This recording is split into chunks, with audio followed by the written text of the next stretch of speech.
এরা মনে খুশিতে কি নাচাই না নাচতেছে, অথচ দেশের অবস্থা তেল নাই, বিদ্যুৎ নাই।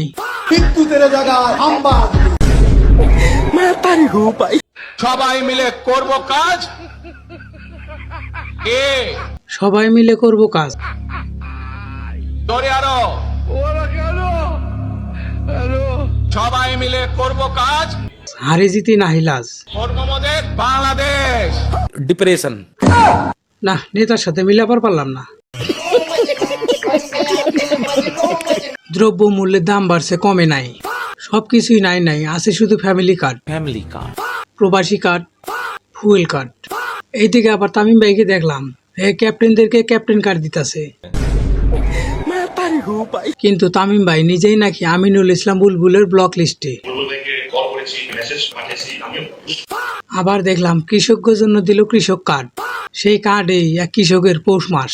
আমি একজন কৃষক। এক কার্ডের টাকায় স্যুট বুট আইফোন, সাথে আবার বিদেশ ভ্রমণ। মানেটা হইলো ফুল টাইম বড়লোক আর পার্ট টাইম কৃষক। আমি একজন কৃষক মানুষ। এত কিছু শোনার পর ওই কৃষকের বয়ান, তাহলে কি আমাকে স্যুট বুট পরার অধিকার নাই? আমাদের কি কুর্তাই পরার অধিকার নাই? পরে শুনলাম সে বড়লোক কৃষক না, সে হলো টিকটকার কৃষক। 5-6 এ ওঠার আগে হাতে রাখে হাত রচনা করতে চায় তারা সিঁড়ি ভরা। कैसे लोग रहते हैं यार यहाँ। এগুলো দেখে এক অবিবাহিত কইতাছে, যারা বিয়ে করে নাই তারা তার ফ্যামিলি কার্ড পাবো না, তাদেরকে অবিবাহিত কার্ড দেওয়া হোক। যে বিয়ে করেনি শুধু ফ্যামিলি কার্ড পাবে না, তাকে হচ্ছে প্রেমিক কার্ড দেওয়া হোক। কথা কি ক্লিয়ার না ভেজাল আছে? এদিকে আমাকে প্রধানমন্ত্রী তারেক রহমান, হ্যাঁ এই মুখটা খুললেই থাকে না মান সম্মান। মাওলানা ভাসানী মারা গেছে 76-এ, অথচ হে কইতেছে তার বাবার হাতে ধানের শীষ তুলে দিছে 79-তে।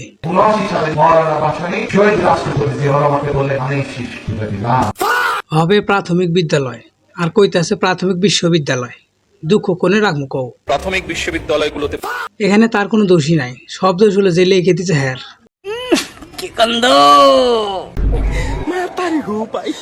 এইদিকে আবার দেখলাম স্ত্রীর বৈশাখী মেলায় না নিয়ে যাওয়ার জন্য স্বামীরে মায়ের হাসপাতালে নিয়ে গেছে ওই স্ত্রী।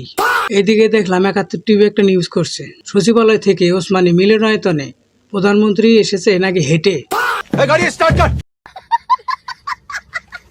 এইদিকে দেখলাম সংসদে দাঁড়াইয়া হাসনাত আব্দুল্লাহ ভিক্ষা চাইতাছে। নিঃসন্দেহে তুই ঠিক কথা বলেছিস। হ্যাঁ, ভিক্ষা চাইতাছে, সেটা হলো তার এলাকার জন্য একটা রাস্তা। আমি ভিক্ষা চাই এই সংসদের কাছে, এই রাস্তাটা।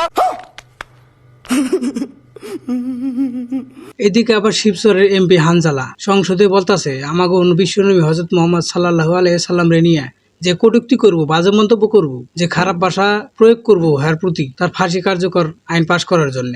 নদীকে কটূক্তি করে নদীর নামে গালিগালাজ করে এদের মৃত্যুদণ্ড, এই আইনটাও যেন বাংলাদেশের এই সংসদ থেকে পাস করা। নিঃসন্দেহে তুই ঠিক কথা বলেছিস। বিশ্বাস করবেন কিনা জানি না, এই সকল মানুষগুলো কাজকর্ম এবং কথাবার্তা শুই না শুধু একটা কথাই মন থেকে বাইর হয়। আমাকে মনের কথা করার জন্য এইরকম প্রতিনিধি দরকার ছিল এবং এইরকম প্রতিনিধি আমরা চাইছি।